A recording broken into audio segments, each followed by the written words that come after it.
नमस्कार छात्रों, स्वागत है एक बार फिर से आपका बिब्लियोफाइल स्टडी सेंटर के डिजिटल प्लेटफॉर्म पे।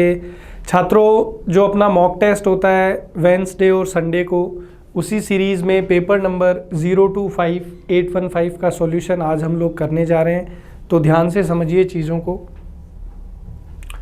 दोस्तों, फर्स्ट जो यहाँ पे हमारा क्वेश्चन है उसके अंदर हमें दिया हुआ है fill in the blank with an appropriate option. उचित ऑप्शन से हमें ब्लैंक को भरना है। कह रहा है he could feel every dash and artery in his body, कि वह महसूस कर पा रहा था प्रत्येक नस और शिरा अपने शरीर में। दोस्तों, इस प्रश्न को करने का तरीका क्या है, कॉन्सेप्ट क्या है, उसको समझिए।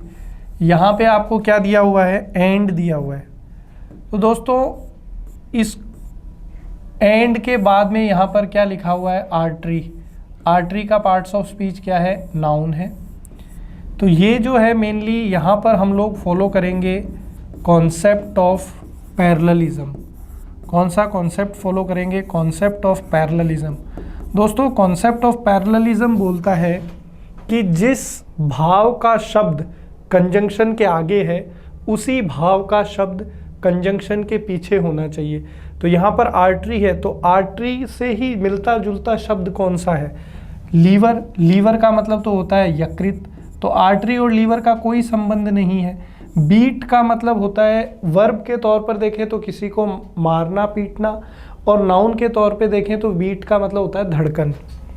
अगर नाउन की तरह आप इसको ले तो बीट का मतलब धड़कन भी हो सकता है, और बीट का मतलब नाउन के तौर पर संगीत के संदर्भ में कोई ताल या धुन भी हो सकता है।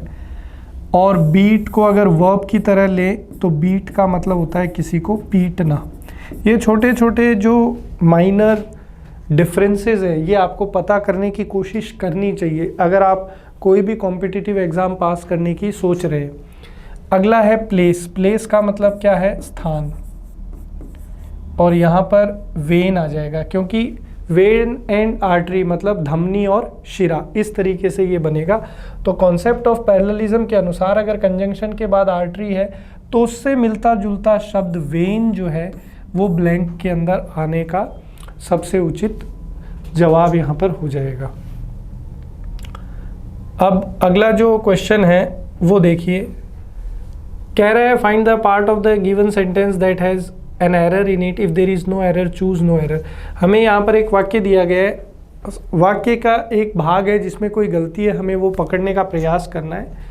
कह रहा है आई विल नेवर जज you for yours impromptu performance. ये कह रहा है कि मैं कभी तुम्हें जज नहीं करूँगा, कभी तुम्हारे बारे में कोई सोच नहीं बनाऊँगा, कोई टिप्पणी तुम पे नहीं करूँगा। किस चीज़ के लिए, for yours impromptu performance. Performance जो है वो यहाँ पे नाउन है, इम्प्रॉम्प्टू आपका एडजेक्टिव है। इम्प्रॉम्प्टू का मतलब होता है त्वरित, जो तुरंत है, बिना किसी तैयारी के, इंस्टेंट। तो यहाँ पर नाउन से पहले दोस्तों हमें पजेसिव एडजेक्टिव की ज़रूरत पड़ती है। प्रोनाउन चैप्टर का कॉन्सेप्ट है, कॉन्सेप्ट नंबर 3 प्रोनाउन चैप्टर का यही बोलता है कि यदि आपको किसी वाक्य में नाउन मिल जाए तो नाउन से पहले सदैव पजेसिव एडजेक्टिव का उपयोग करना पड़ता है। तो पजेसिव एडजेक्टिव का उपयोग करेंगे तो योर्स तो पजेसिव प्रोनाउन है, तो यहाँ पर क्या हो जाएगा, योर हो जाएगा। तो ये बनेगा आई विल नेवर जज you for your impromptu performance. तो यहाँ पर ऑप्शन ए जो है ये हमारा बिल्कुल करेक्ट आंसर है। अब हम लोग आगे चलते हैं, अगले प्रश्न के ऊपर ध्यान दीजिए। अपोजिट आपको बताना है, विलोम शब्द बताना है। ध्यान दीजिएगा दोस्तों, यहाँ लिखा हुआ है वेन। तो वेन का मतलब होता है जो चीज़ हमारे काम की नहीं है, जो चीज़ हमारे काम की नहीं है। तो हम लोग इसके लिए अपन बोल सकते हैं कि वर्थलेस, यूजलेस, ठीक है। हिंदी में हम लोग बोल सकते हैं अनुपयोगी। क्या बोल सकते हैं, अनुपयोगी। अनप्रेडिक्टेबल। दोस्तों, प्रेडिक्टेबल का मतलब होता है पूर्वानुमानित, जिसके बारे में हमने पहले ही सोच लिया हो, ठीक है। जैसे कल भारत पाकिस्तान का मैच हुआ तो ये पहले से ही प्रेडिक्टेबल था कि इंडिया की टीम जीतेगी, क्योंकि इंडिया की टीम मजबूत थी। तो पहले से ही जो पूर्वानुमानित हो उसको अपन बोलते हैं प्रेडिक्टेबल। ये एडजेक्टिव है, इसका जो नाउन फॉर्म है वो है प्रेडिक्शन। नाउन फॉर्म क्या है? प्रेडिक्शन। प्रेडिक्शन का मतलब क्या हो गया? भविष्यवाणी या घोषणा, पूर्वानुमान भी बोल सकते हैं, ठीक है। इसका जो वर्ब फॉर्म है वो क्या है? प्रेडिक्ट, किसी चीज़ के बारे में भविष्यवाणी करना या पूर्वानुमान करना, तो प्रेडिक्ट वर्ब है, प्रेडिक्शन नाउन है। अब आपको कैसे पता चलेगा, आपको कैसे पता चलेगा कि ये प्रेडिक्शन नाउन है? इसमें TION सफिक्स लगा हुआ है। TION सफिक्स से जो भी शब्द अंग्रेजी में ख़त्म होते हैं वो सारे क्या है? नाउन है। और प्रेडिक्टेबल में देखो कौन सा सफिक्स लगा हुआ है? प्रेडिक्टेबल में एबल सफिक्स लगा हुआ है, तो एबल जिस शब्द में लगता है वो एडजेक्टिव होता है, ठीक है। अब यहाँ अगले ध्यान दीजिए, हार्मनी का मतलब होता है सौहार्द, और हम लोग थोड़ा सा आसान में शब्द लिखूं तो बोल सकते हैं तालमेल। कैलकुलेट का मतलब होता है गणना करना,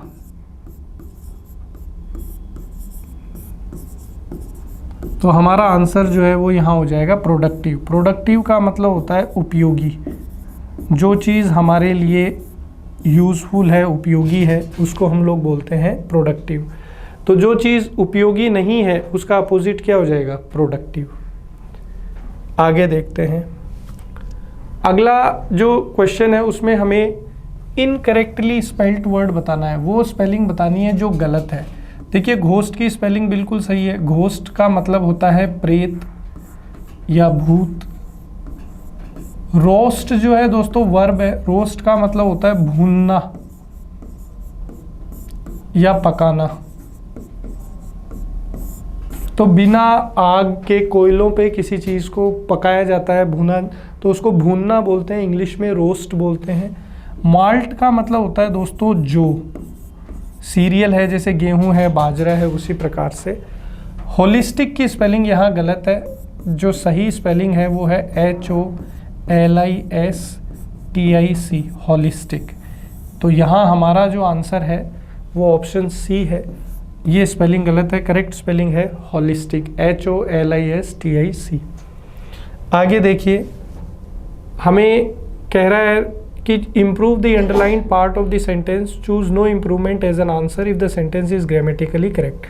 हमें अंडरलाइन पार्ट को चेक करना है, क्या वो ग्रामर के हिसाब से सही है। अगर सही है तो हमें नो इम्प्रूवमेंट, मतलब कोई बदलाव करने की ज़रूरत नहीं है।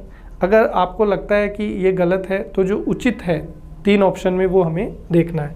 तो स्टूडेंट्स जो हैं क्या कर रहे हैं? Studied a diagrams of a plant cell. कह रहा है कि जो विद्यार्थी है उन्होंने अध्ययन किया था एक चित्र का, और वो चित्र किसका था? पादप कोशिका का चित्र था। अब यहाँ ध्यान दीजिए दोस्तों, डायग्राम्स लिखा हुआ है, और डायग्राम्स से पहले क्या लिखा हुआ है? Article a. हम लोग जब आर्टिकल चैप्टर पढ़ते हैं तो उसमें हम लोग एक सिंपल सी बात पढ़ते हैं कि आर्टिकल ए और एन का यूज़ हम लोग कहाँ पर करते हैं। तो वहाँ पर हम लोग एक चीज़ पढ़ते हैं कि ए और एन का यूज़ सिंगुलर काउंटेबल नाउन से पहले होता है। क्या नाउन होना चाहिए? नाउन कैसी होनी चाहिए? काउंटेबल, और साथ ही साथ कैसी होनी चाहिए? सिंगुलर। अगर आप ये चीज़ जानते हैं तो ए के बाद में डायग्राम्स लिखना सरासर गलत हो गया, क्योंकि भाई डायग्राम्स जो है वो तो यहाँ पर कैसा नाउन है? प्लूरल नाउन है। तो हमें लिखना पड़ेगा स्टडीड ए डायग्राम। तो देखिए स्टडीड ए डायग्राम कहाँ पर है? तो ऑप्शन बी जो है ये हमारा यहाँ करेक्ट आंसर हो जाएगा। आगे बढ़ते हैं, अगला question, improve the underline part of the sentence, choose no improvement as an answer if the sentence is grammatically correct. Again यहाँ पर इन डेंजर ऑफ, ये अंडरलाइन पार्ट है, हमें चेक करना है कि क्या ये ग्रामेटिकली सही है या गलत। तो कह रहा है people who came into contact with the carrier, वे लोग जो करियर के कांटेक्ट में आए थे, are in danger of catching the disease, उन पर खतरा है उस बीमारी की चपेट में आने का। कैरियर क्या हो गया कि भाई जैसे सर्दी की अपन बात करें, जुकाम, सर्दी जुकाम, तो सर्दी जुकाम के जो कैरियर हैं वो बैक्टीरिया है। तो अगर वो उस बैक्टीरिया के कांटेक्ट में जैसे किसी को सर्दी हो रखी है, जुकाम हो रखी है, उसने छींक दिया, अब वो पार्टिकल्स एयर में आ गए, अब कोई दूसरा व्यक्ति अगर उन कैरियर्स के कांटेक्ट में आ गया, क्योंकि वो हवा में ट्रैवल कर रहे हैं उस बैक्टीरिया को लेकर, तो वो कैरियर हैं उस बीमारी के, तो वो अगर किसी दूसरे व्यक्ति के संपर्क में आया, किसी दूसरे व्यक्ति ने वहाँ सांस लिया, तो वो बैक्टीरिया उसके अंदर चले जाएंगे बॉडी में और उसको भी सर्दी या जुकाम हो जाएगा। तो यही चीज़ यहाँ पर बोल रहा है। तो people who came into contact with the carrier are in danger of. तो दोस्तों जब भी हम लोग किसी चीज़ से रिलेट करते हैं तो वहाँ पर कौन सा प्रेपोजिशन यूज़ किया जाता है? ऑ प्रेपोजिशन यूज़ किया जाता है। तो इन डेंजर ऑ जो है वो बिल्कुल सही है, इसमें हमें कोई चेंज करने की ज़रूरत नहीं है। तो डी ऑप्शन जो है नो इम्प्रूवमेंट यहाँ पर हमारा जवाब हो जाएगा। अगला देखिए, identify the segment in the sentence which contains a grammatical error, if there is no error then select the option no error. हमें सेंटेंस के अंदर अगेन चेक करना है कि सेंटेंस का कोई पार्ट ऐसा तो नहीं है जिसमें गलती है। अगर गलती है तो वो हमारा आंसर होगा। इन केस सेंटेंस करेक्ट है तो नो एरर हमारा जवाब हो जाएगा। कह रहा है if conventional arrangements and patterns are made more scarcer other arrangements and patterns will spring up. ये कह रहा है कि अगर जो परंपरागत, कन्वेंशनल का मतलब क्या होता है? परंपरागत, परंपरागत। तो ये कह रहा है कि अगर परंपरागत व्यवस्थाएं और पैटर्न्स जो हैं उनको और ज़्यादा कम कर दिया गया तो दूसरे अरेंजमेंट्स और पैटर्न्स जो हैं वो ऊपर आएंगे या उनका विकास होगा। परंपरागत चीज़ों से ध्यान हटाकर दूसरी चीज़ों को मौका देंगे तभी तो दूसरी चीज़ें जो है उनका विकास होगा, ये कहना चाह रहा है। अब यहाँ पर ध्यान दीजिए, हम लोगों ने यहाँ पर एक कंपैरेटिव डिग्री का यूज़ किया है। किसका यूज़ किया है? कंपैरेटिव डिग्री का। जो ओरिजिनल एडजेक्टिव है, ओरिजिनल एडजेक्टिव जो है यहाँ पर वो क्या है? स्कार्स। ये ओरिजिनल एडजेक्टिव है और ओरिजिनल एडजेक्टिव जो होता है वो एडजेक्टिव की कौन सी डिग्री के नाम से जाना जाता है? Positive degree. और स्कार्स का मतलब क्या है? कमी है। इसका नाउन फॉर्म जो है कई बार आपके एग्जाम में आपको देखने को मिलता है स्केर्सिटी। स्केर्सिटी का मतलब क्या होता है? कमी। इसका सिनोनिम मेंटोनिम खूब पूछे जाते हैं एसएससी में, तो इसका एक और सिनोनिम अच्छा सा आप लिख लीजिए पॉसिटी, और इसका एंटोनिम लिख लीजिए प्लेंटीफुल। तो ये यहाँ पर आपका वर्ड जो है उसका पोस्टमार्टम अपन ने कर दिया। स्कार्स एडजेक्टिव है, ठीक है, स्कार्स का मतलब कमी। अब इसकी कंपैरेटिव डिग्री क्या होगी? तो भाई जब भी ई पे, मैंने आपको क्लास में बताया था कि जब भी कोई एडजेक्टिव ई पे ख़त्म होता है, ठीक है, तो उसका कंपैरेटिव अपन बनाते हैं तो ई आर सफिक्स उसमें रहता है। तो स्कार्स का कंपैरेटिव क्या हो गया? स्कार्सर। अब जब ये ऑलरेडी एक कंपैरेटिव डिग्री है, जैसे फॉर एग्जांपल टॉल से समझिए, टॉल का कंपैरेटिव क्या होता है? टॉलर। तो जब ऑलरेडी टॉलर कंपैरेटिव डिग्री है तो मैं इसके साथ मोर लगा के कंपैरेटिव डिग्री नहीं बनाऊंगा। मोर प्रेफिक्स की यहाँ पर ज़रूरत मुझे नहीं है। अब चूंकि मैंने यहाँ स्कार्सर कंपैरेटिव के साथ मोर लगा दिया तो ये डबल कंपैरेटिव हो गया, और डबल कंपैरेटिव की हमें इंग्लिश में इजाज़त नहीं है, तो यहाँ से मोर को रिमूव करना पड़ेगा। करेक्ट सेंटेंस हो जाएगा if conventional arrangements and patterns are made scarcer other arrangements and patterns will spring up. तो सेंटेंस के कौन से पार्ट में एरर हो गया? पार्ट सी में। अब हम लोग आगे चलते हैं। अगला क्वेश्चन देखिए, हमें कह रहा है choose the word that means the same as the given word. हमें इसका पर्यायवाची बताना है, सेम मीनिंग वर्ड। तो क्यों दोस्तों, डोमिसाइल का मतलब होता है मूल निवास। डोमिसाइल का मतलब क्या होता है? मूल निवास। आपने अपने जीवन में डोमिसाइल सर्टिफिकेट बनाया होगा। जब भी कोई एग्ज़ाम देते हैं तो इस सर्टिफिकेट की ज़रूरत पड़ती है, डोमिसाइल सर्टिफिकेट। ये सर्टिफिकेट ये प्रूव करता है कि भाई आप कौन से राज्य के रहने वाले हैं, कौन से स्थान, कौन से ज़िले से आपका ताल्लुक़ है, तो वो सब डोमिसाइल सर्टिफिकेट के अंदर वहाँ पर मेंशन्ड होता है। तो डोमिसाइल का मतलब होता है मूल निवास। अब जो यहाँ पर 4 ऑप्शन है उनको अपन समझ लेते हैं तो उत्तर तक पहुँच जाएंगे। दोस्तों, होम का मतलब होता है घर, वाइल्ड का मतलब होता है जंगली, एविक्ट का मतलब होता है किसी को बाहर निकालना। एविक्ट का मतलब क्या होता है? बाहर निकालना, ये वर्ब है। और डिक्टेटर का मतलब होता है तानाशाह। तो यहाँ पर सबसे जो नज़दीक है वो होम है, क्योंकि भाई मूल निवास किसी व्यक्ति का जो घर है वही उसका मूल निवास है, तो ए ऑप्शन हमारा आंसर हो जाएगा। अब हमें करेक्ट ऑर्डर में इसको अरेंज करना है। पैराजंबल का क्वेश्चन आ गया।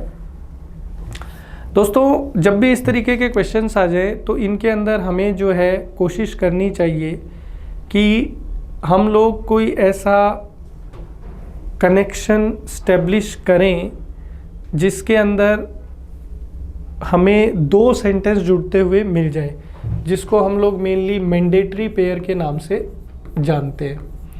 अब देखिए अलग अलग क्वेश्चन में अलग अलग तरीके से हम लोग अप्रोच करते हैं। एक बेसिक अप्रोच तो मैंने आपको बताई रखी है कि सबसे पहले प्रॉपर नाउन को ढूंढने की कोशिश करिए, वहाँ से शुरुआत होती है। फिर कंजंक्शंस का भी आप उपयोग कर सकते हैं, ठीक है। अब ये जो क्वेश्चन जैसे ही मेरे सामने पेपर में आता है तो मुझे यहाँ कौन नज़र आता है, ठीक है। यहाँ मेरी बात को ध्यान से समझना, जो मैं आपको समझाना चाह रहा हूँ कि एग्ज़ाम में ये क्वेश्चन आ जाए तो कैसे अप्रोच करना है। जैसे ही एग्ज़ाम में मेरे सामने ये क्वेश्चन आया, मेरी नज़र किस पे पड़ी, नॉट ओनली पे पड़ी। मुझे चीख चीख के पढ़ाया जाता है कंजंक्शन चैप्टर में कि नॉट ओनली के साथ क्या आता है, बट ऑल्सो।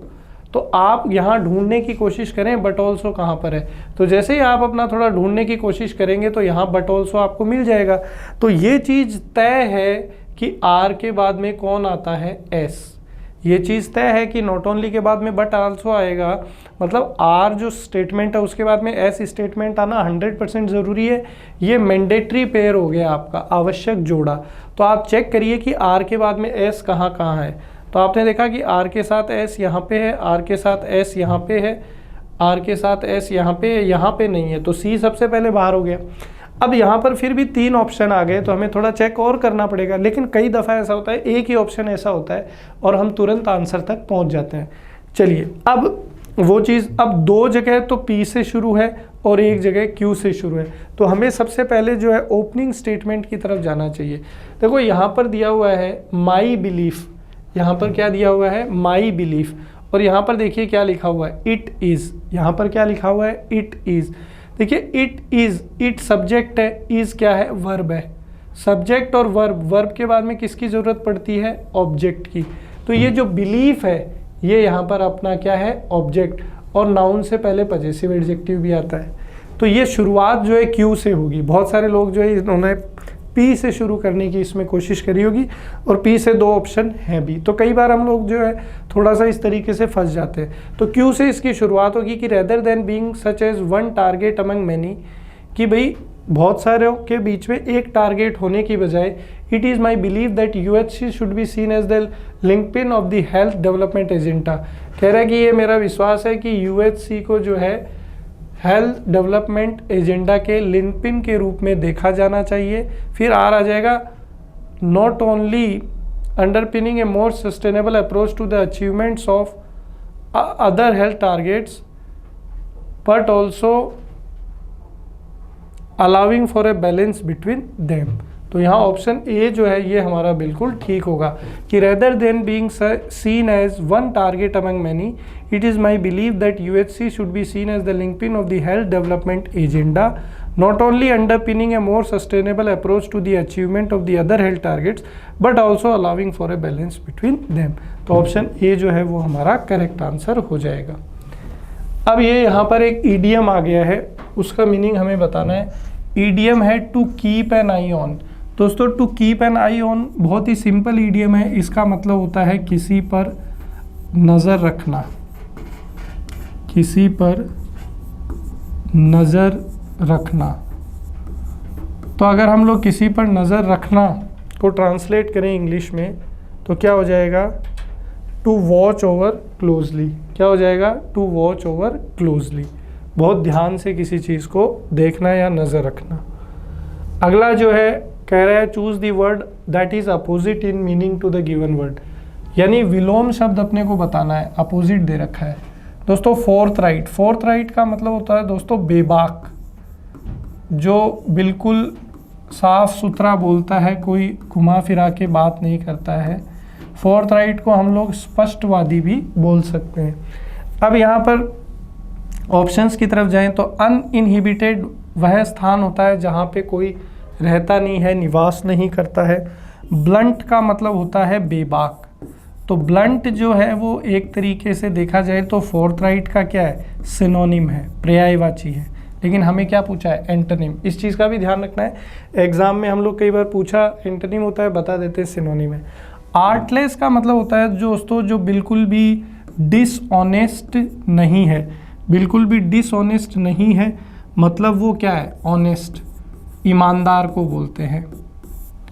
वर्ड है अनकैंडिड। दोस्तों कैंडिड जो वर्ड है इसका मतलब क्या होता है, बोल्ड, ब्लंट, फोर्थराइट, ठीक है। तो ये सारे जो है आपस में सिनोनिम है, बोल्ड, ब्लंट, फोर्थराइट, बेबाक या स्पष्टवादी। तो यहाँ यूएन प्रीफिक्स लगा हुआ है, तो ये यूएन प्रीफिक्स जो है वो इसके मीनिंग को क्या कर देगा, चेंज कर देगा। तो अनकैंडिड का मतलब क्या होता है, जो घुमा फिरा के बात करता है, डिप्लोमेटिक है, कूटनीतिज्ञ। तो यहाँ पर हमारा आंसर जो है वो क्या हो जाएगा, अनकैंडिड हो जाएगा। आगे देखिए, हमें कह रहा है select the word that is opposite in meaning to the given below. Opposite विलोम शब्द बताना है। इनक्रेडिबल, दोस्तों क्रेडिबल जो वर्ड है इसका मतलब होता है विश्वसनीय। क्रेडिबल का मतलब क्या होता है, विश्वसनीय।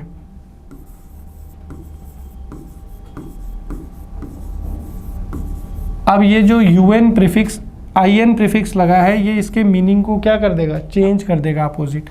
तो इनक्रेडिबल का मतलब क्या होता है, तो इनक्रेडिबल का मतलब होता है अविश्वसनीय, ठीक है। फार फेच्ड जो है दोस्तों वो एक तरीके से इसका सिनोनिम है, क्योंकि फार फेच्ड का भी मतलब होता है अविश्वसनीय, जिस पर हम लोग विश्वास नहीं कर सकते या भरोसा नहीं कर सकते, ठीक है। बिलीवेबल का मतलब होता है जिस पर भरोसा किया जा सके, भरोसेमंद। तो अगर अपोजिट देखना है तो आंसर हमारा क्या हो गया, बिलीवेबल, क्योंकि इनक्रेडिबल जिस पे विश्वास नहीं कर सकते, बिलीवेबल जिस पर विश्वास कर सकते हैं। तो डी आंसर हो जाएगा। अगला वर्ड है स्ट्रेन। दोस्तों स्ट्रेन का मतलब होता है जिस पर बहुत ज़्यादा दबाव हो, जिस पर बहुत ज़्यादा दबाव हो, उसको हम लोग क्या बोलते हैं, स्ट्रेन, ठीक है दोस्तों। तो डी अपना आंसर यहाँ पे हो गया। आगे देखिए, हमें कह रहा है choose the sentence with no spelling error. हमें वो सेंटेंस देखना है जिसमें कोई स्पेलिंग की गलती नहीं है। पहला है many input device perform specific functions. दोस्तों परफॉर्म की स्पेलिंग गलत है, सही स्पेलिंग क्या होती है परफॉर्म की, PERFORM, परफॉर्म। दूसरा कह रहा है many input devices perform, again perform की स्पेलिंग गलत है। दोस्तों यार डिवाइसेस की स्पेलिंग भी गलत है, डिवाइस की सही स्पेलिंग होती है DEVICE, प्लूरल में डिवाइसेस ये हो जाएगा। तो यहाँ डिवाइसेस की ठीक है लेकिन परफॉर्म की गलत है। थर्ड है many input devices perform specific functions, यहाँ पूरी स्पेलिंग्स ठीक है तो ये आंसर हो सकता है। डी को चेक कर लेते हैं, many input devices perform specific function, यहाँ पे फंक्शन की स्पेलिंग गलत हो गई, करेक्ट स्पेलिंग होती है FUNCTIONS। तो सी ऑप्शन हमारा करेक्ट आंसर हो गया। अगला देखिए, कह रहा है fill in the blank with an appropriate option. Appropriate option से बताइए। कह रहा है I envy the way she dash all task with such ease and speed.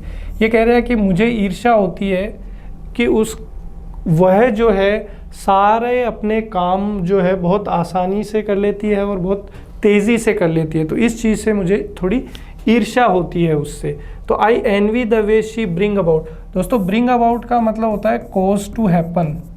Bring about का मतलब होता है कॉज टू हैपन, किसी चीज़ के होने का कारण होना, किसी चीज़ के होने का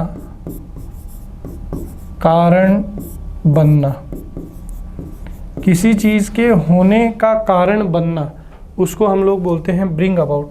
अकाउंट फॉर का मतलब होता है to be responsible for. Account for का मतलब होता है टू बी रेस्पॉन्सिबल फॉर, किसी चीज़ के प्रति जवाबदेही, किसी चीज़ के प्रति जवाबदेही। अगर आप किसी चीज़ के लिए रेस्पॉन्सिबल है, उत्तरदायी है, तो उसके लिए आता है अकाउंट फॉर। कैरी आउट का मतलब होता है दोस्तों किसी चीज़ को एग्जीक्यूट करना। एग्जीक्यूट मतलब करना उस चीज़ को। हिंदी में अगर थोड़ा सा जाए तो अपन बोल सकते हैं क्रियान्वित करना। और ड्विंडल का मतलब होता है दोस्तों किसी चीज़ का कम होना, डिक्रीज। तो यहाँ पर हमारा आंसर कौन सा फ्रेजल वर्ब हो जाएगा? डी, कि मुझे ईर्ष्या है उस तरीके से जैसे वो अपने सारे काम कैरी आउट करती है, मतलब एग्जीक्यूट करती है। नेक्स्ट कह रहा है select the correct indirect form of the given sentence. Direct speech का क्वेश्चन है, उसको नरेशन है का टॉपिक, नरेशन में डायरेक्ट स्पीच से है, उसको इनडायरेक्ट में चेंज करना है। तो कह रहा है the student said to her. आप जानते हैं कि सेड टू जो है जब हम डायरेक्ट स्पीच से इनडायरेक्ट में जाते हैं तो टोल्ड में चेंज हो जाता है।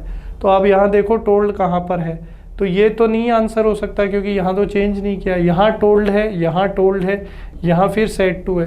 तो सबसे पहले एक ही नज़र में ए और डी चले गए।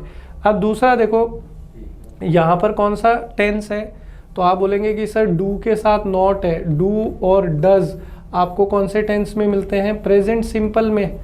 और हम लोग जानते हैं कि डायरेक्ट स्पीच से इनडायरेक्ट में जाते हैं तो प्रेजेंट सिंपल किस में चेंज होता है? पास्ट सिंपल में। तो मतलब डू और डज किस में चेंज हो जाएंगे? डिड में चेंज हो जाएंगे।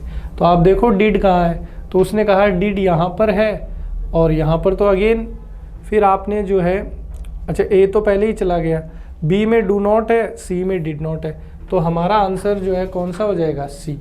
The student told her that he she did not remember her name. यहाँ पर ही और शी क्यों किया है? क्योंकि ये कह रहा है first person changes according to subject. अब स्टूडेंट विद्यार्थी जो है वो पुरुष भी हो सकता है, महिला भी हो सकती है, इसलिए यहाँ पर इसने ही और शी दे दिया। अगर आपको दोनों में से किसी एक को प्रायोरिटी देनी पड़े तो आप किसके साथ जाएंगे? ही के साथ जाएंगे। तो ये चीज़ आपको ध्यान रखनी है। तो ऑप्शन सी जो है वो आपका करेक्ट आंसर है।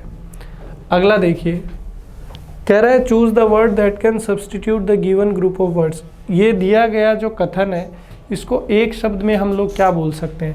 कह रहा है the animals of a particular region. किसी एक विशेष क्षेत्र के जो जानवर हैं उनको क्या बोला जाता है? तो दोस्तों उनको बोला जाता है फौना। क्या बोला जाता है? फौना। फ्लोरा क्या होता है दोस्तों? फ्लोरा है plants of a particular region. So किसी विशेष क्षेत्र के जो वनस्पति होती है उसको फ्लोरा बोला जाता है, और किसी विशेष क्षेत्र की जो जीव होते हैं उनको क्या बोला जाता है? फौना। जैसे गिर के जो वन है वो किसके लिए फेमस है? शेरों के लिए। तो वहाँ पर जो है आपको शेर मिलेंगे, तो वो फौना हम लोग उसको बोल सकते हैं। ब्लॉसम जो है दोस्तों, कोई भी कली जो है वो खिलती है और फूल बनती है, तो उसको हम लोग जो है ब्लॉसम बोलते हैं। फाइलम जो है दोस्तों, ये वर्गीकरण जब हम लोग करते हैं पादप का, तो उसके अंदर क्लास और जो कैटेगरी होती है उसी को डिनोट किया जाता है किससे? फाइलम से। तो पादप की जो वर्गीकरण होती है विज्ञान में, उसके अंदर फाइलम जो है एक पार्ट है। ईडियम बताना है दोस्तों। Select the most appropriate meaning of the given idiom. Idiom क्या है? Water under the bridge. दोस्तों वाटर अंडर द ब्रिज का मतलब ये होता है कि भूतकाल की कोई ऐसी घटना, भूतकाल की कोई ऐसी घटना, भूतकाल की कोई ऐसी घटना जो अब महत्वहीन है। पास्ट की कोई ऐसी घटना जिसका अब हमारे लिए कोई महत्व नहीं है, उसको हम लोग बोलते हैं वाटर अंडर द ब्रिज। तो ऑप्शन बी बिल्कुल ठीक होगा। Anything from the past that is not significant और इम्पोर्टेंट एनी मोर। अगला देखिए, select the word segment that substitute the bracketed word segment correctly and completes the sentence meaningfully, select the option no correction required if the sentence is correct again. हमें यहाँ पर bracketed word को check करना है कि क्या bracketed word सही है। अगर सही नहीं है तो 4 ऑप्शन में से उसको रिमूव कर देंगे, चेंज कर देंगे, सब्सटीट्यूट कर देंगे, और अगर ये ठीक है तो फिर नो करेक्शन हमारा आंसर हो जाएगा। कह रहा है we opened on a new travel venture, कह रहा है कि हमने एक नई ट्रैवल व्यापार की शुरुआत करी है। दोस्तों कहीं किसी चीज़ की नई शुरुआत करना, उसको हम लोग बोलते हैं एम्बार्क। तो एम्बार्क अगर बोलते हैं तो ओपनड नहीं आएगा, एम्बार्क्ड आएगा। साथ ही साथ एम्बार्क के साथ प्रेपोजिशन ऑन भी बिल्कुल ठीक है, तो we embarked on a new travel venture हमारा करेक्ट आंसर हो जाएगा। दोस्तों बिगिन का second form began, third form begun. Third form जो है विदाउट हेल्पिंग वर्ब आ नहीं सकती, तो ये सीधा सीधा चला जाएगा। फिर यहाँ पर है इनिशिएटेड, तो इनिशिएटेड का मतलब होता है कि किसी चीज़ को शुरू करना, किसी भी चीज़ को शुरू करना, परंतु व्यापार वगैरह के लिए जो स्टेब्लिश्ड वर्ड है वो कौन सा है, इम्बार्क्ड। और कौन सा प्रेपोजिशन इसके साथ लगता है, ऑन। आगे देखिए, अब यहाँ पर अगेन पैराजंबल आ गया है। ये पैराजंबल हमारे लिए काफ़ी आसान है क्योंकि इसके अंदर मेनली रामायण की स्टोरी आई थी। तो आपको पता है कि भी कहानी की शुरुआत प्रॉपर नाउन से, तो प्रॉपर नाउन राम जी आपको यहाँ पर दिख गए। तो कह रहा है कि राम जो अयोध्या के राजकुमार थे, उन्होंने सीता जी को जीता था एक स्वयंवर में, और लेकिन कुछ ही समय बाद उन्हें और उनके भाई लक्ष्मण को 14 साल का वनवास मिल गया था, जिसमें उन्होंने किसने जो है वहाँ पर साजिश की थी, उनकी सौतेली माँ जो आपको पता है, उन्होंने जो है वहाँ पर साजिश करी थी उनको, राम जी को, लक्ष्मण जी को और सीता जी को वनवास भेजने के लिए, ताकि भरत जो है वो राजा बन जाए। सब जानते हैं इस चीज़ को। तो पी से ओपनिंग स्टेटमेंट रहेगा। तो पी जो है वो कहाँ कहाँ पर है देख लीजिए। तो ए में नहीं है पी, बी में है, डी में नहीं है। तो बी और सी के अंदर यहाँ पर पी है, PQRS, ठीक है, देख लीजिएगा पी है यहाँ पर। मैं लिख देता हूँ अगर ये आपका थोड़ा ब्लॉक हो रहा है तो, इधर PQRS, ये है ऑप्शन सी। तो ये सबसे पहली बात हो गई। फिर उसके बाद में अगली जो बात है वो यहाँ से शुरू होगी, पी के बाद में एस से, कि जब वे जंगल में थे वनवास के दौरान तो सीता जी का अपहरण कर लिया गया था रावण के द्वारा, और राम जी जो है उन्होंने वानरों की और भालुओं की एक फौज इकट्ठा करी थी। तो पी के बाद में एस आ जाएगा। फिर क्यू आएगा कि जो राम थे उन्होंने अपनी फौज के साथ लंका पे आक्रमण किया, रावण को मारा, सीता जी को छुड़ाया, और सीता जी चूँकि इतने दिन रावण के यहाँ बंदी बन के रही थी, कैद में रही थी, तो सीता जी को अपनी पवित्रता का इम्तहान देना पड़ा था, और उन्होंने अग्नि में प्रवेश किया, और but was vindicated by the gods and restored to her husband. लेकिन वहाँ पर जो अग्निदेव हैं वो सीता जी को अपने पास में वहाँ रख लेते हैं। फिर अंत में आर आ जाएगा कि after the couple's triumphant return to Ayodhya, Ram's righteous rule, Ram Raj inaugurated a golden age for all mankind. और इसके बाद में सीता जी और राम जी जो है अयोध्या पधारे वापस, और राम राज की शुरुआत हुई। तो यहाँ ऑप्शन बी जो है बिल्कुल ठीक है। मुझे ऐसा लगता है आपके लिए बहुत आसान रहा होगा, क्योंकि ये स्टोरी अक्सर आपने अपने जीवन काल में सुनी है, तो उसी स्टोरी को अरेंज करना था। और अगर स्टोरी नहीं सुनी तो टेक्निकली जा सकते थे। सबसे पहले प्रॉपर नाउन आएगा, फिर उसी के बाद में यहाँ पर बात हुई है कि उनको कहाँ भेजा गया है, एग्जाइल यानी वनवास में। तो वनवास के अंदर ही वहाँ पर रावण ने जो है सीता जी को वहाँ से अपहरण किया था। तो अगर आप उस तरीके से कहानी नहीं सुनी है तो टेक्निकली भी पी और एस को जोड़ के इसको कर सकते हैं। आगे बढ़ते हैं। कह रहा है choose the option that is correct passive form of the sentence. Active voice का सेंटेंस दे रखा है, इसको पैसिव में चेंज करना है। ये सब्जेक्ट है, ये वर्ब है, the last slice of pizza है ये, तो ये अपना जो है ऑब्जेक्ट है। अब दोस्तों ईट जो है वर्ब का फर्स्ट फॉर्म है, ईट का मतलब होता है खाना।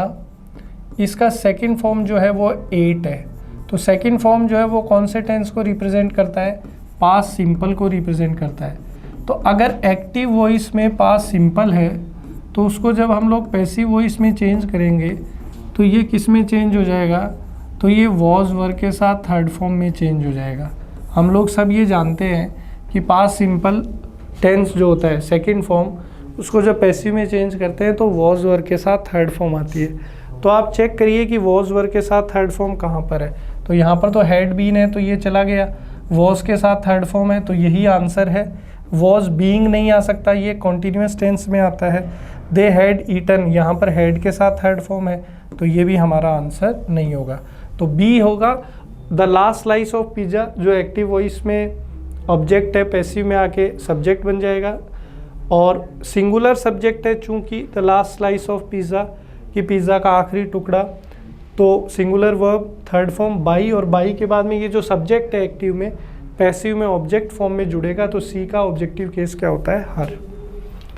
अगला, अब ये क्लोज टेस्ट आ गया। क्लोज टेस्ट को करने का तरीका हम जानते हैं, इसको पूरा पढ़ेंगे और उचित शब्दों को लगाएंगे।